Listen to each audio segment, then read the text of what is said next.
And if anybody has stories about famous people, anytime, please come up. We'll probably get this going right now. Oh, it's actually Black Stripe and the White Key, sorry. Of course. Actually, I need a drink, so the band's just gonna, maybe can you guys just do like a warm-up number, and then we'll, if anybody has stories, come on up. If not, I'll do some stuff, whatever. Numbers. Famous people stories.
Alright, I'm going to tell the first story. A long time ago, probably like, I don't know, 20 years ago, I was in college and I had this crazy English teacher, and the only reason I remember him is because he let us smoke in class, because he was a chain smoker.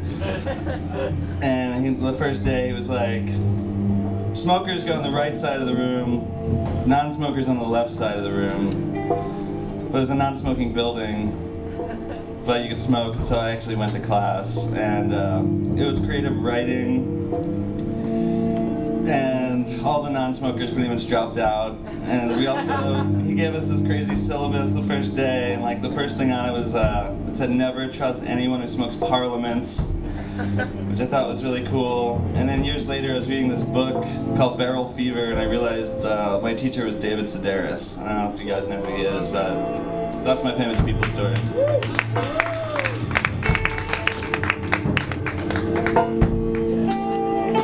Does anybody else have a story?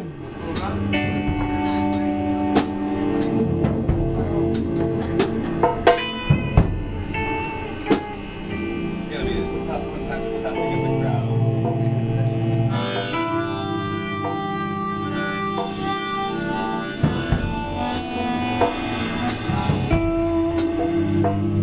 If anybody has a story, please come on up.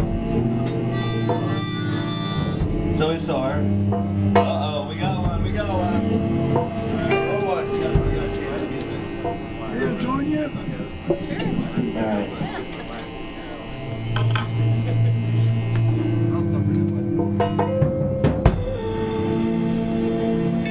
Alright, I wrote something fictional, but it's based on a true story. I was in Nobby having a burger, and there's a woman over at the next table talking to this guy. And I look away, and he's sitting there a minute later with somebody else. And she looks like somebody I saw on TV. Anyway, I go and get a beer from the bar and I sit down. And then there's a third person sitting with this guy. And I didn't see anybody get up or leave.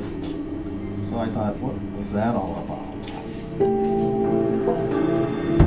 I tried not to be late. It's the polite thing to do when you're the one who calls the meeting. She has many faces when she enters the restaurant, as many looks as there are people in the room. That's the thing with angels. They show you what you want to see.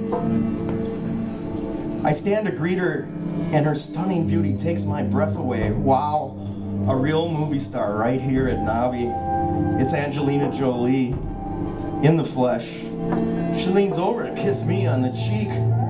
"Do you like my new look?" she says. She tells me it's so great to see me, but that's rather disingenuous. I'm thinking, she sees me all the time. That's her job.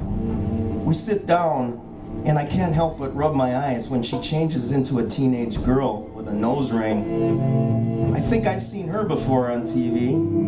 Katie something, I think. The woman at the next table is smiling at her, and she nods with pride that someone recognizes her. "Why celebrities?" I ask. She says, "Grace is something we can't hide. We get noticed. And when you're a celebrity, the knowledge of your presence spreads around the room like a wildfire. We call it hiding in plain sight." I look into her eyes for a moment across the table. They're magnetic like a pool of colors. You could dive into these forever and lose yourself. I know I've got to get this over with before I chicken out. So she senses I'm about to speak and she says, "All right, what's this meeting all about?" "Look," I say, "you've been really great, but I can't do this anymore. I'm done. I mean, we're done." She looks at me hard for a second, like she's waiting for the punchline. I nod at her, as serious as I can look. She laughs out loud, way loud. In her surprise, she apparently blows her facade. She's Angelina Jolie again, except she looks this way to everyone in the room. The woman at the next table is freaking out, asking her companion when the movie star walked in. "So you're firing me?" she says. It sounds like a challenge. "Yes, that's exactly what I'm doing. I'm sorry, but I just need to live like a normal person and take my chances." She tilts her head a long pause, and then she goes, "Can I ask why?" "You've been ratted out," I tell her. "I know everything. You're not the only angel that I can see." She looks at me like I'm bluffing. She won't come clean just yet. "Okay," I say, "you remember the first time I actually saw you? I was 7 and you were watching over me at the park." She jumps in. "Yes, some bullies were beating up your little neighbor Timmy. You jumped in to take them all on. But when I tried to stop you by filling your mind with fear, you turned and looked right at me."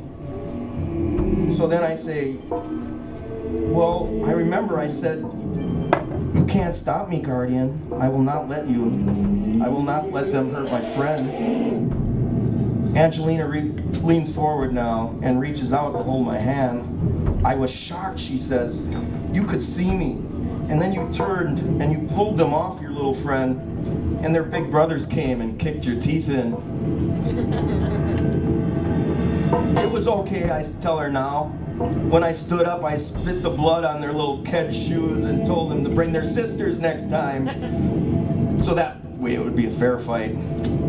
I was a little cocky fuck even then. "You had to be," she says. "I remember how angry your father was when you told him what happened. Yeah, he got out his belt and whipped me good. He said that if I wanted to be a hero, I better learn how to fight." She's starting to cry now. "I fell in love with you then," she says. "Of course it's my job, but I watched you grow up believing his bullshit. All that fighting, look at you, your scars, your mouth full of steel. It broke my heart every time I got close to you." "Then why did you have to interfere?" I ask. "You were supposed to keep me from getting hit by a bus, not interfering with my love life." She stops. "So you know about what happened with your fiance? Look, she was gonna leave you in the end. I could see the whole timeline." I look at her. "You bitch, I was gonna marry her." "I'm so sorry," she says. "I was wrong. The truth is, none of them were good enough for you. Don't you see? Didn't you ever wonder why you can see us? This life is your audition for a job like mine." I feel something awful twisting in my gut, like I spent my entire life fighting for the wrong cause. "Please reconsider," she says. "You and I, we have something magical, something that can last forever, like you always wanted. Any other choice will lead you to dust." "We have nothing," I tell her. These are my fights, my loves, my chances to grow from my mistakes. I get up to leave. Wait, she says, before you go, I think you need to see me as I really am. And then I look up to see the true face of the angel.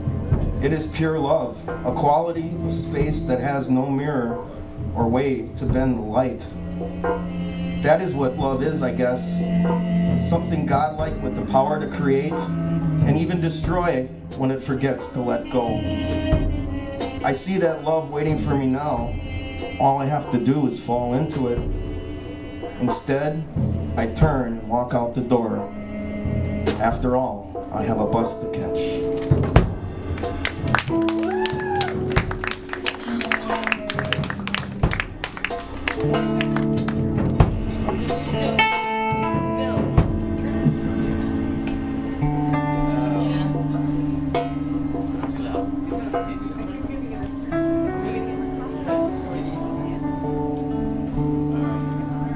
Alright, famous people stories. That was a good one, as usual.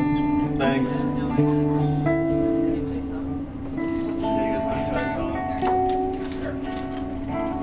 I wrote a little song for the occasion.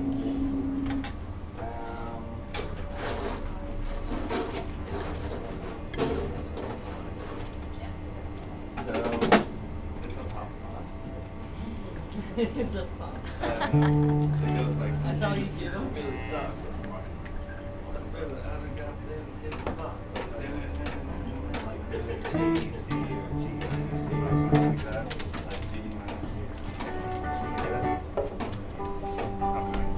can do it. It's like a poppy sound.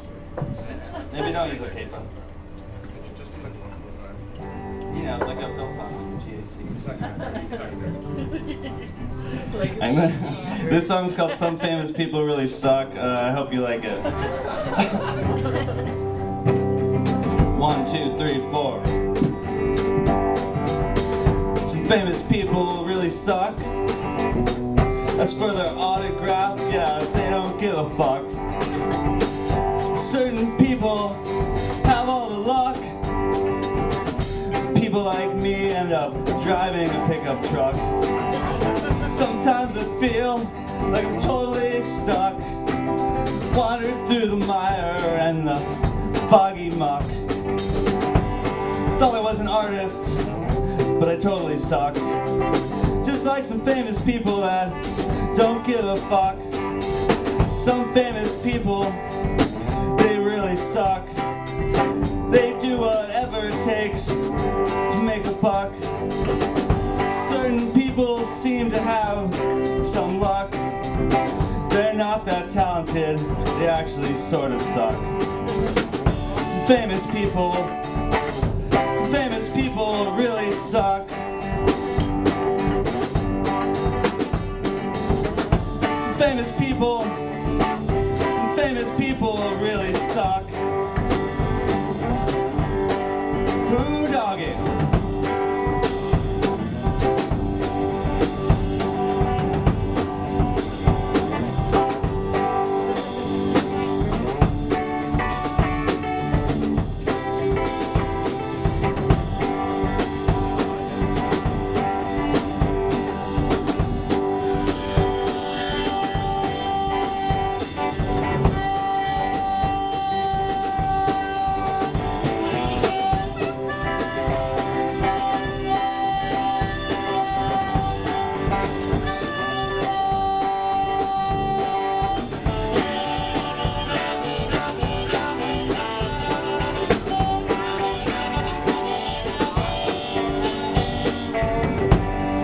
Thanks. If anybody has a famous people story, feel free to come up and tell one.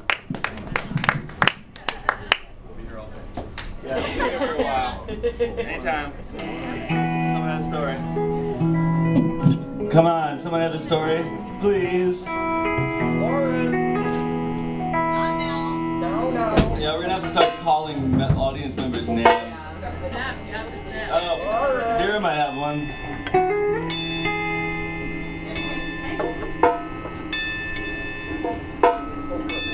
Hi. I have a lisp. It's really weird. It's really weird hearing my voice on a microphone because I haven't listened. But my story isn't really about me, it's about my mom, actually. She's been telling me since I was a little kid, and I didn't believe her for a long time, but then when I eventually got to know my aunts, they actually confirmed that yes, in fact, it's true. She went to a Van Morrison concert, and he picked her out of the crowd, her and like 5 other people, 5 other women, obviously. So they went backstage, and obviously Van Morrison wanted to get some pussy. And but the thing is, my mom is very charismatic, so she started talking to him, and eventually he sent all the other 4 women away, and he just sat there with my mom. And she kept like trying to hit on him. Apparently, she was trying to get some dick. But he suddenly wasn't interested in that. He just wanted to tell her his problems. So eventually it led to, he asked her into his convertible, and they drove into the Las Vegas desert. And he proceeded to talk to her for about 4 hours about his mother, about his alcohol problems, about everything that ever mattered to him, and she just sat there and nodded and nodded and nodded and kept like trying to like hit on him and get laid, but like he kept like shoving her away and being like, I just want to talk to you. So my mom was a psychiatrist for about 4 hours. She was married to a Jewish man at the time. His name was Louis Miles, and Louis somehow found them in the desert and drove up, jumped out of the car, and ran up and was like, fuck you, what are you doing with my wife? And Van Morrison was like, no man, I'm just talking to her seriously. Of course Louis didn't believe him and punched Van Morrison in the face. And my mom was super relieved to like actually get away from Van Morrison, that she actually jumped out of the convertible, ran into Louis' car, and they drove away and left Van Morrison bleeding in the desert.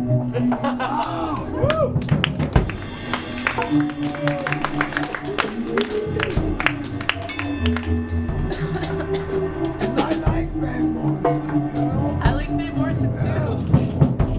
He's a prick. He's got some problems though. He's a prick. He's a We got it.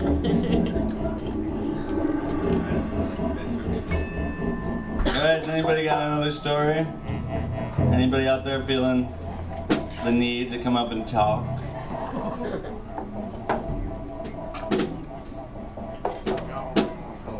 Come on, man, you can do it. Are we? 11 in the morning. Really? Short one. I got a short one. I was in New York City, and it was raining really hard in Manhattan.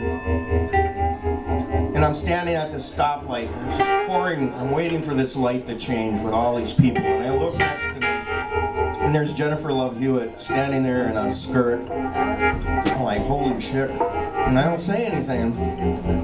I just take my umbrella and just move it over. And when the light changes, she says thank you, and I go, love your work. Love your work. That's my story.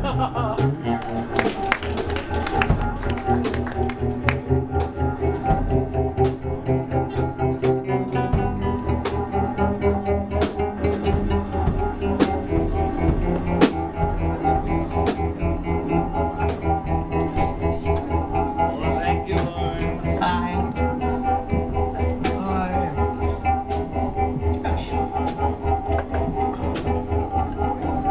So, Adam Carolla used to be my regular. I was a topless dancer in Vegas, and he only knew me by Lauren. So he would come up to the front desk and be like, "That redhead, Lauren, you know, Lauren." What the fuck is that? Finally, they'd be like, "Oh, you're talking about Amber." I used to straddle him. He would sit in a chair, you know. And I would straddle him and just take off my top and massage his shoulders.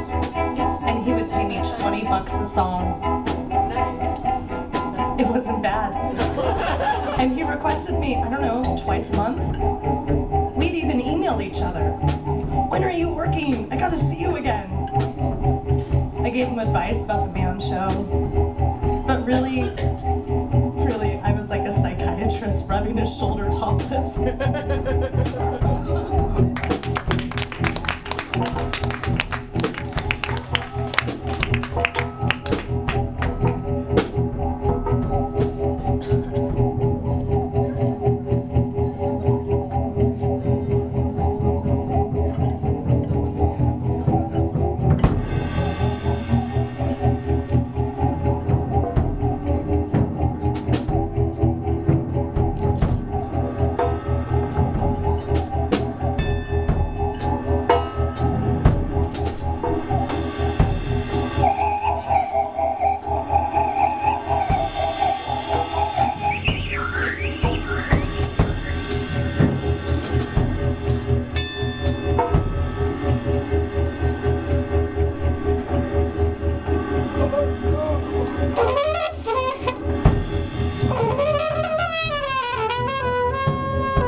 Thanks a lot. This is Famous People Stories.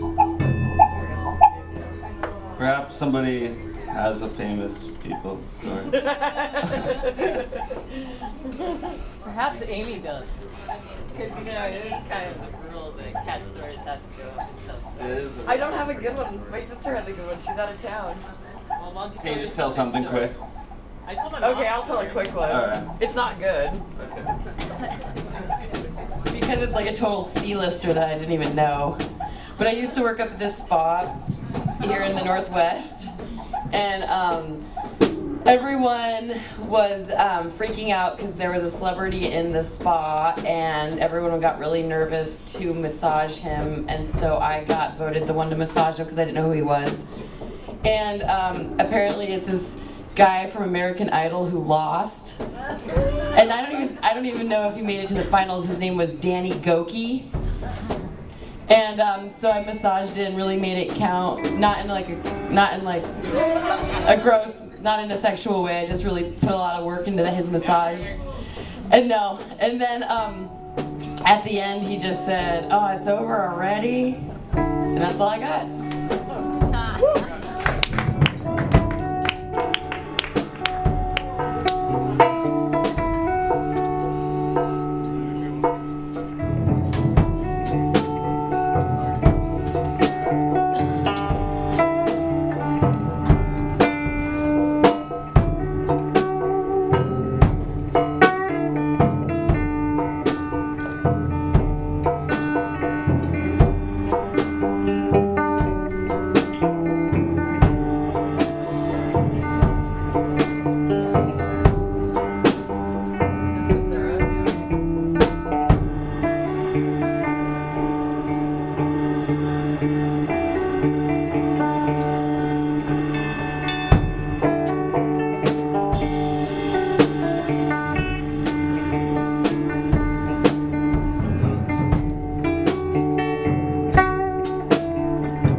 This is another song I wrote. It's called Famous People.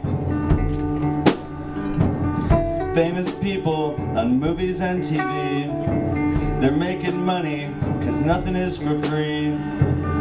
Famous people, they're eating so healthy. Sometimes you see them, they're just standing on the street.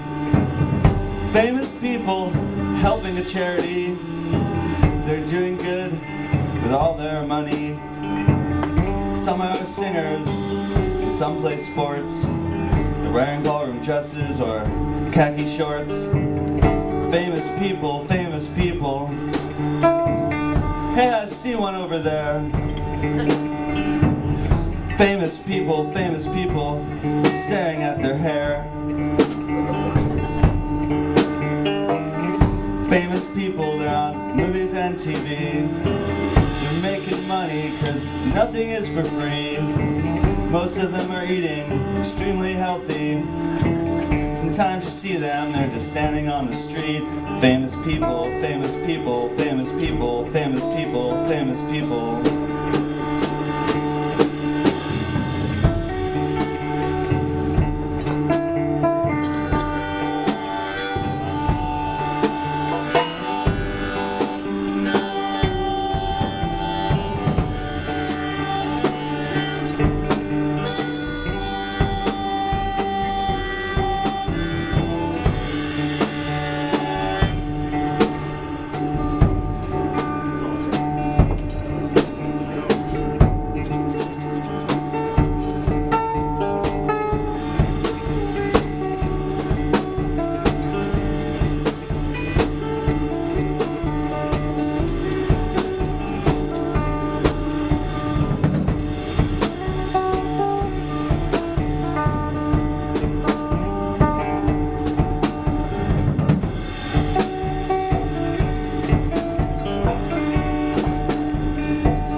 Thanks, that's all I got. If anybody has a famous person story or a story about a famous person, feel free to come up. You got one? I gotta come over and talk to you.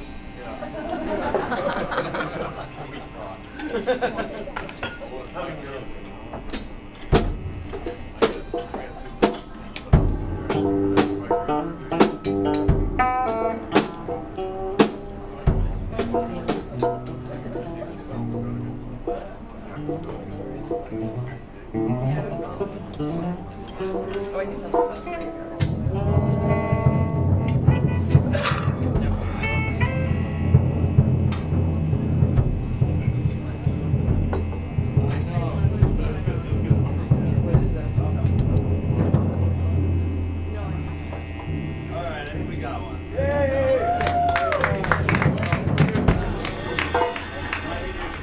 We're gonna need some crazy and erratic music for this one. Right? Something like crazy. I got two of them. Let's start with Crazy and erratic.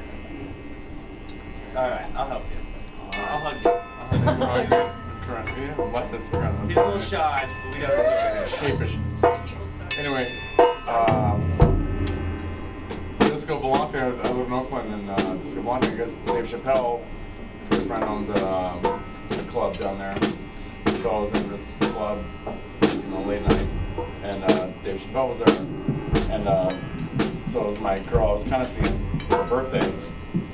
And my friend's like, who's that guy down there? You see him, like, bald-headed guy? It's like, is that somebody famous? I'm like, no, that's nobody.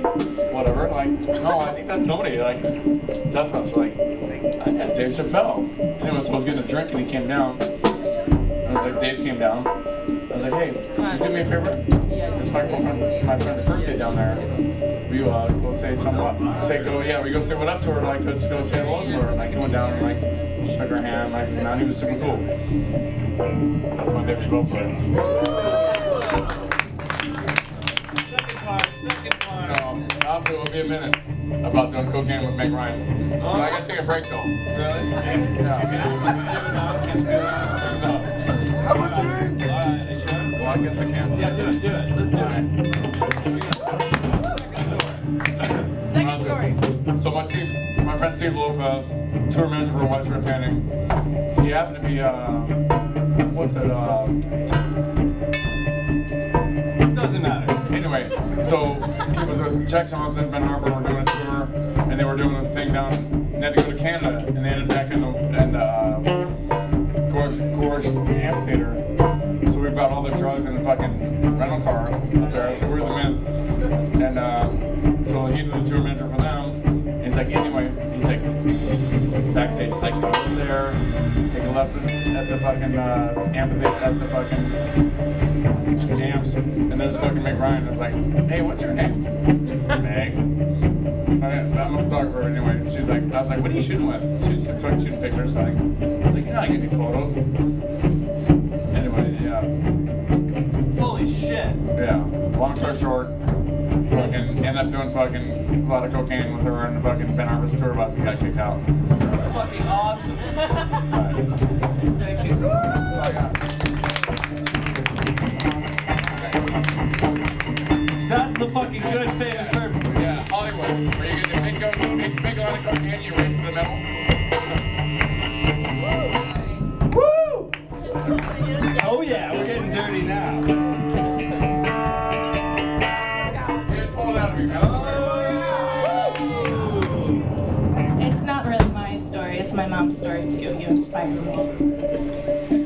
When I was a baby living with my parents on the south side of Chicago, we had a green VW bug that had a rusted out floor in the back seat. And my mom sold the bug to an African American lady and her grandson that was just about to go into college. And a few years ago, our president, Barack Obama, spoke fondly of his first car that he bought from a couple in Chicago, the green VW bug with a rusted out back seat.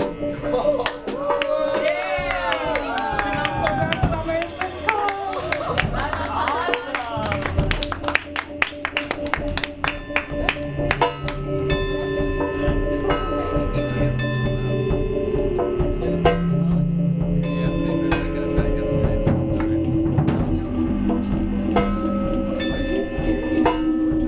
The MC apparently has to go smoke. So I'm personally think that these guys are really good musicians, so I would like if they just played for a little bit, if that's cool.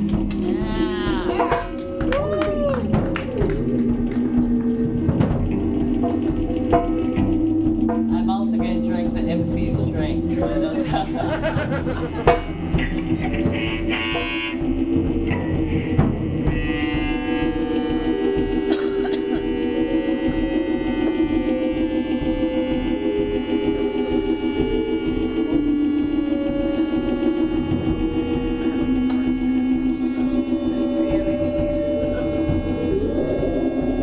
But if anyone has a story, you can always just come up. John.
One other story. It's not even exciting. I was like,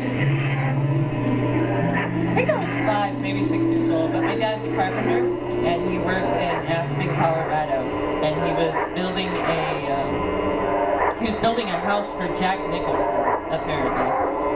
He was like the lead contractor, and he took me to work with him once.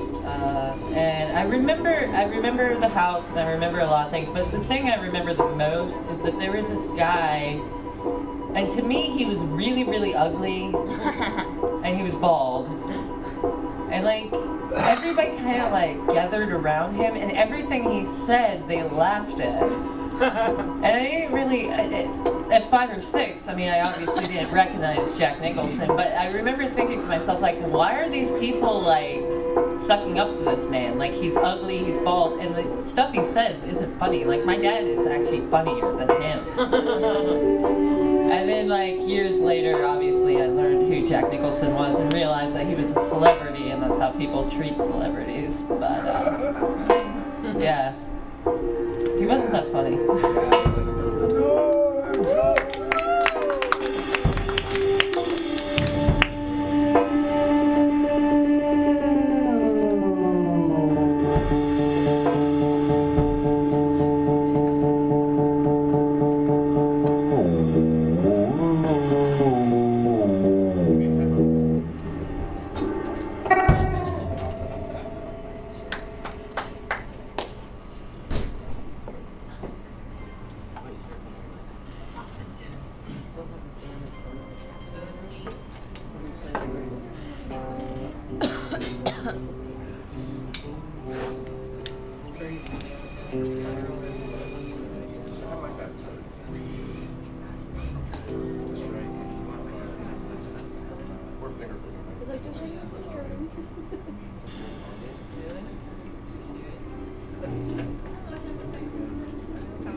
stories. Let's see what time it is. It's 11. We have like a little more time. So if somebody has a story, please, for the love of God, step up.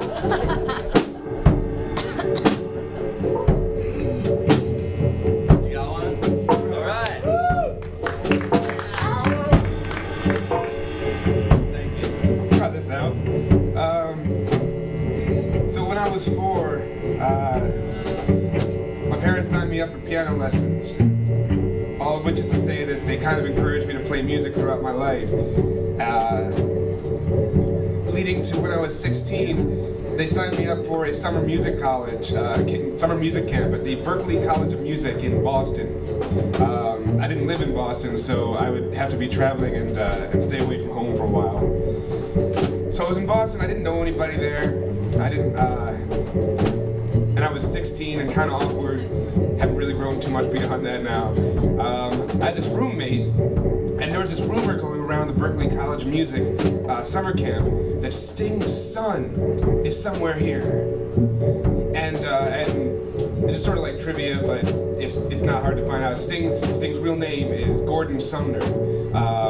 So we're like, if we just look at the directory that they gave us at orientation of everybody who's at this music camp, we can find Sting's son. And we looked and we saw that there it was, this dude, I forget his first name, but Sumner, it was there. And we were like, we're gonna totally find him. But then, since they don't publish pictures with the names, all we had was a name and the phone number of the room, but nobody was gonna call the room and go like, hey, we like your dad? But Sting's son is actually just a cameo in this story. It picks up when I get to a class they call musicology, and it takes place in this small room where 15 people get together, and this teacher tells you about like how music works, and like this is what a fourth is, and this is what a fifth is, and like, hey, let's clap some rhythm together. And that's what we do. And one day I got to the classroom early, and there's a piano in this classroom. And I was the sort of person who, if there's an instrument in a room and I could play that instrument, I just go over to it, hoping like, you know, that people would be impressed. And you still see people like this. I hope I have tamed that instinct in me, because it just gets really annoying when there's a piano over there and somebody's like, oh, I'm gonna play a song. Come on. But I sat down at this piano, and one of the girls that was in the class, she was the first one to come in after me.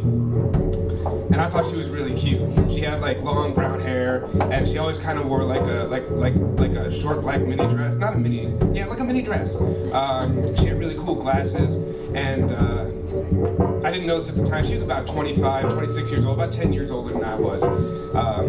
But she listened to me play the piano for a while, and my dream come true. The dream of anybody who walks over to an instrument happened when I stopped and she said, that was really nice. And I was like, oh, she likes me, because that's what you think when you're 16. And so we started talking. We talk about books, and I had brought my entire collection of Kurt Vonnegut novels to my dorm room all the way from Buffalo, New York, because I loved Kurt Vonnegut. And I'm talking to her about books. She's talking to me about books, and I'm like, I like Kurt Vonnegut. She's like, I like Kurt Vonnegut too. I'm like, I have a lot of Kurt Vonnegut up in my dorm room. And you know, honestly, totally honestly, I wanted to talk about Kurt Vonnegut. I thought she would think it was cool, like we could go up and just, that would be a place to talk about Kurt Vonnegut. I didn't have any intentions or designs, because I wouldn't have known what to do. Liar! Ulterior motives, no.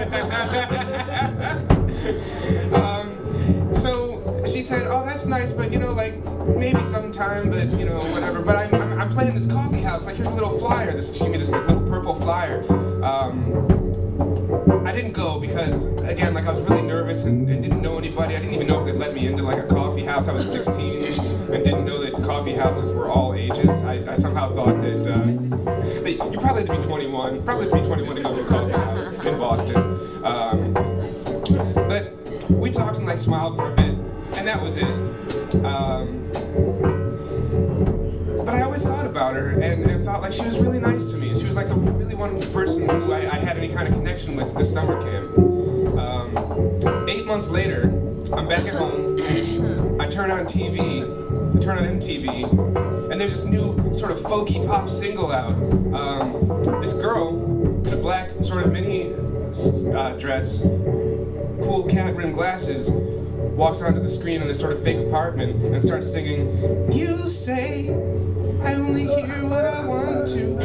And oh my God, it was my friend Lisa from the musicology class at the Berklee College of Music camp. And I couldn't believe it. And I'm sure that she has no recollection of me to this day, but that's my sort of one run-in with famous people.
Popular right then. My boyfriend is a big hair rock fan, so I asked the guy that's head of production if I could meet him and have him sign my boobs. And he said no, and he was all like, I don't want to offend the band, so I asked the guy that was head of the green room if he would ask them, and they were super stoked. So I went up to the green room, and they all signed my boobs, and one of them wrote, "I love you, John King." And so I came home and took off my shirt, and my boyfriend was like, "Ah!"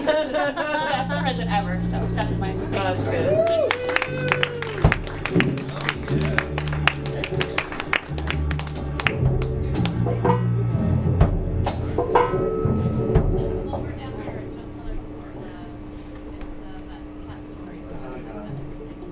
Cat Stories presents Famous People Stories. All right. Anybody have a famous people story? Anybody left? I pumped Gus Van Sant's gas once. He actually hangs out here all the time, so I wasn't going to say that story, but I did. That's about it for me. That's all I got. That's all I got. Really know many famous people. But I bet one of you do. Now. I told mine. Fuck. Neil played my bass last week. What's that? Neil played my bass last week. Oh, nice. The drummer knows Kim Deal. Thank you. I just felt bad for you, that's all. That's how I go. No, I'm having memories of my speech class where I thought public speaking was no big deal, so I didn't prepare my speech, and I realized that it's really awkward to talk in front of a group of people when you're completely unprepared. But if you know me, you've probably heard this story a couple of times. Who remembers the Big Bang downtown when you could like get awesome warehouse of resale clothes? Nobody remembers the Big Bang? Anyway, all right, one person. I was shopping with my friend at the Big Bang back in the day. We went outside, we were just wandering around downtown, and we walked past the sky, and we both sort of looked at each other, did a double take, and it was Keanu Reeves. And I happened to have a huge crush on him at the time. It reminded me.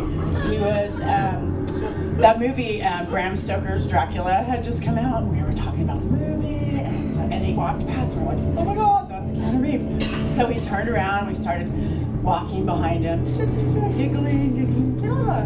And he probably must have heard us talking about him, because finally he sort of just gave up, turned around, and he's like, hi, and hi, and he's like, I'm Keanu, shook my hand, I'm like, I know, my name's Meredith. And he's like, I'm in town making this movie, even Cowgirls Get the Blues, blah, blah, blah. Anybody see that movie? Yeah, it was pretty. It was, not one of my favorite Keanu moments, but, so we talked, made some small talk a little bit, and I was like, well, if you're going to be in town, maybe we should hang out. And so I gave him my phone number, and he was actually pretty cool about it. He had a backpack, and he took out a notebook and a pen, and he wrote my phone number down, and that was cool. It's like, really, we should get a beer or something. And I'm not a psycho chick, I said, and he kind of bumped me with his shoulder, and he goes, you don't vibe like a psycho chick. Awesome. So fully judged by Keanu Reeves, officially not a psycho chick.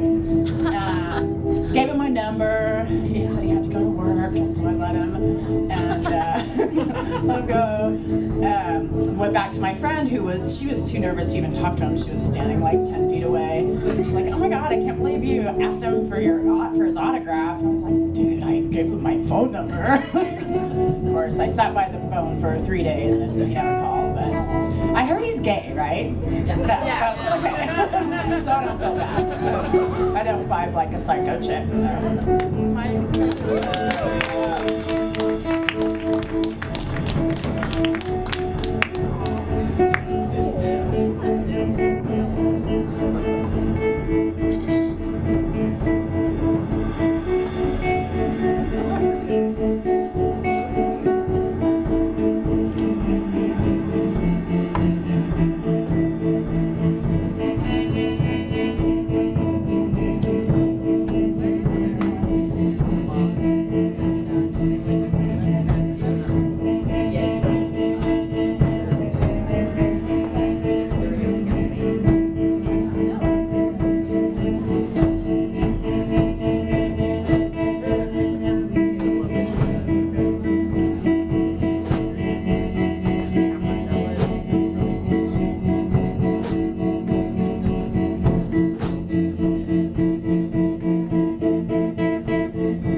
I was a topless dancer in Vegas.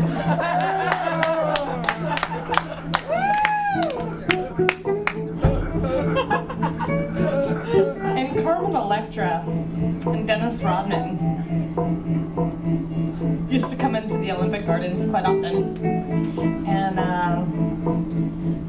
unfortunately, 10 years ago, and I work for the Greek Mafia, it was not okay to dance for a black man. However, it was totally cool to dance for a woman. I pillaged and raped Carmen Electra while Dennis Rodman would sit there and watch. It's not even funny because I couldn't dance for him because I was a house girl. And if I danced for Dennis Rodman, there was like no way that would they put me on front stage, no way would they allow me into the back room, into the champagne room. It was totally stupid and political, but I played the part, and Carmen Electra, she has actually a really nice set of tits. I busted those babies out, man. I was like, I gotta see those. Yeah, what's going on in there? And Dennis would just sit there and he'd be like, okay, next. I'm like, I'm sorry. I'm gonna rape and pillage your girlfriend now. Okay.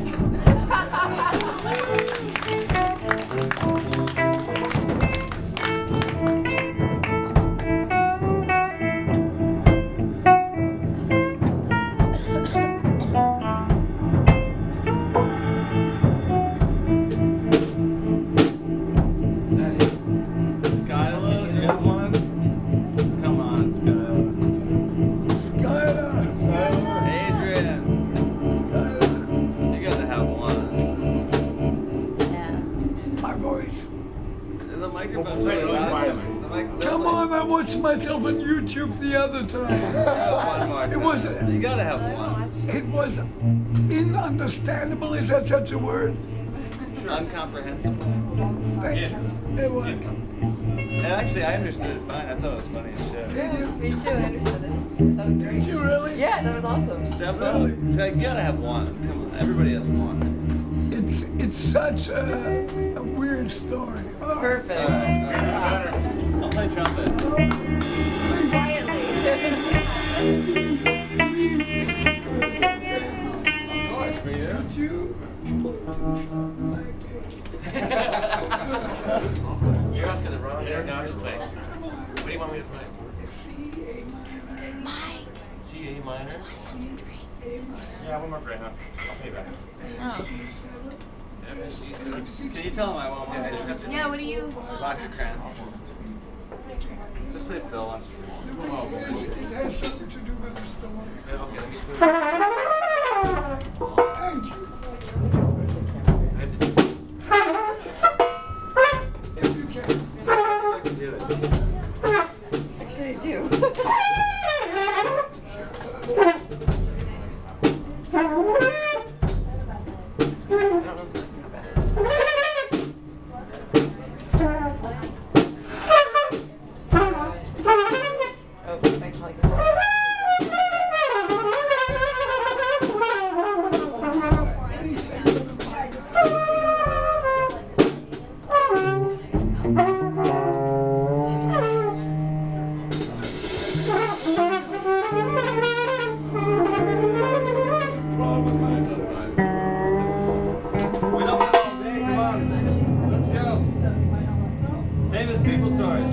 Famous people stories. It's continuing to go on.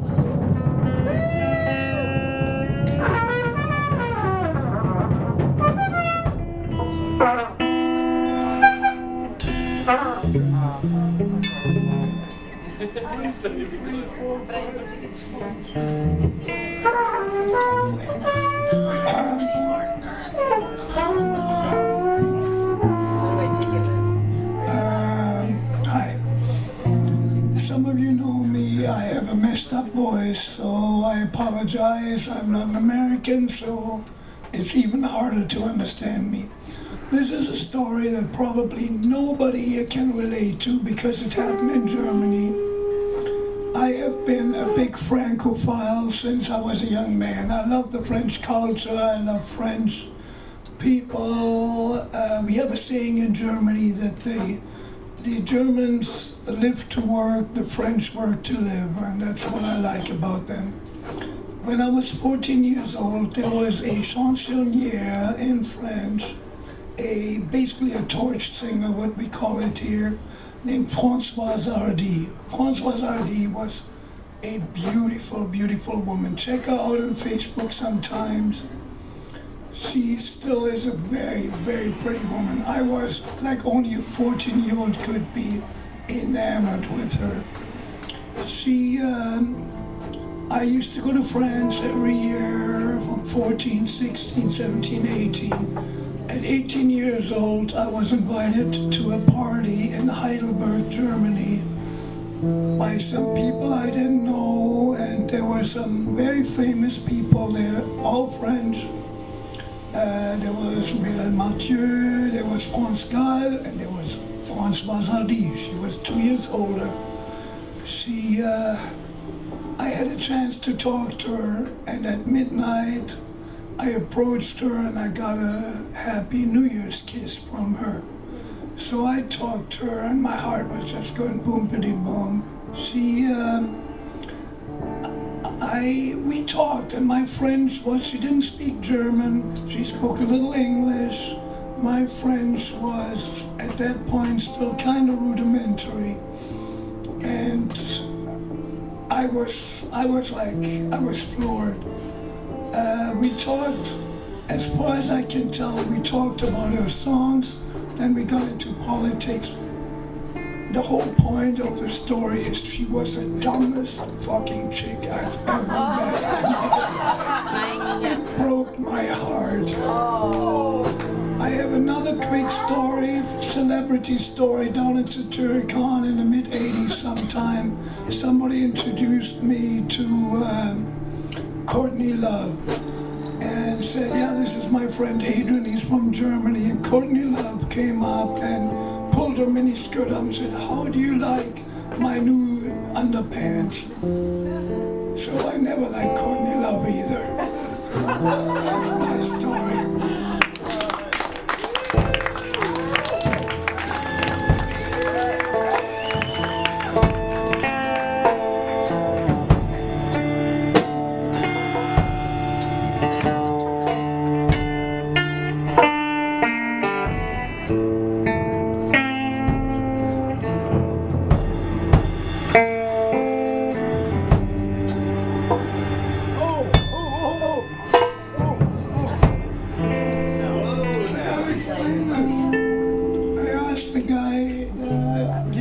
What's her name? Norm. I asked Norm to play something in C, A minor, F, G because her most famous song was Tu les garçons les filles, and that was in C, A minor, F, G. So, nice. Thank you very much. Whoa, now.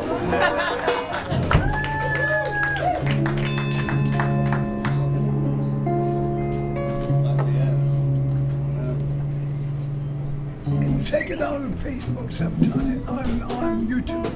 It's a great. What's his famous people stories? If anybody has a famous people story, come up. If not, we might kind of wrap this up. Anybody? Nobody left? She was. You? Yeah. You got one. I bet you got one. I can see it on your face. Look at it. You got one. Come on. Just one, then we'll be done. We need a cap. We need a nightcap. Oh yeah.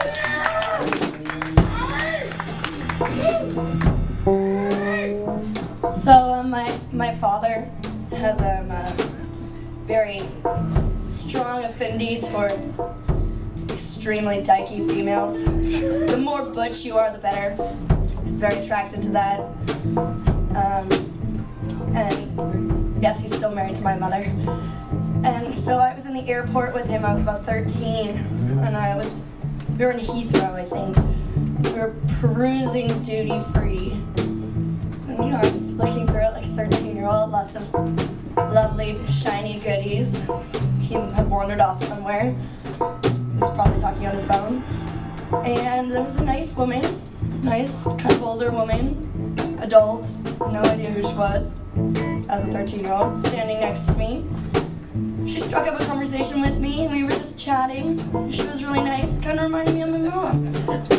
She started talking to me about her own kids. She was buying them presents, I was looking at things. We talked. She told me her name, it was Jody. She was really nice. She was really nice to me. She was killing time while we were in the airport. Thought she was a really cool person. She kind of wandered away. My dad came up to me looking like he'd seen a ghost. Do you know who that was? Her name was Jody. That was Jodie Foster. Well, I don't know who that is. You don't know who that.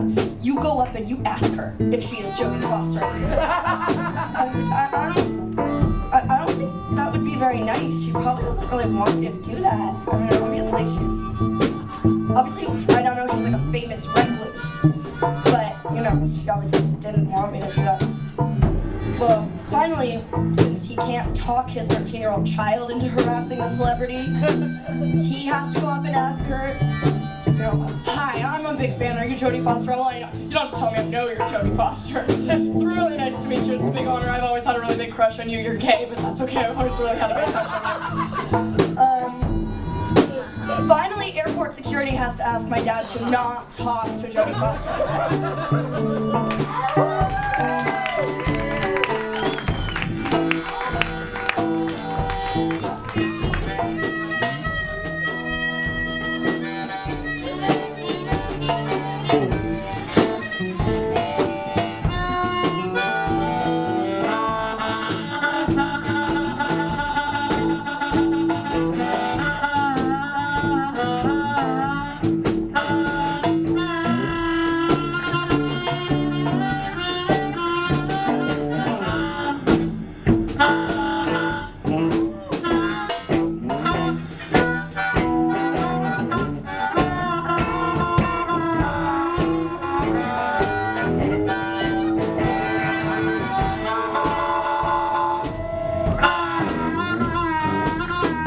Thanks a lot, famous people stories.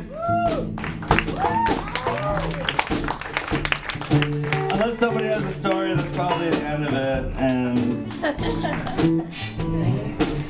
we'll do another one next third Saturday of July, and I believe it's going to be dating stories about going on dates with people. Thanks everybody for participating. It was really fun. Thanks a lot. And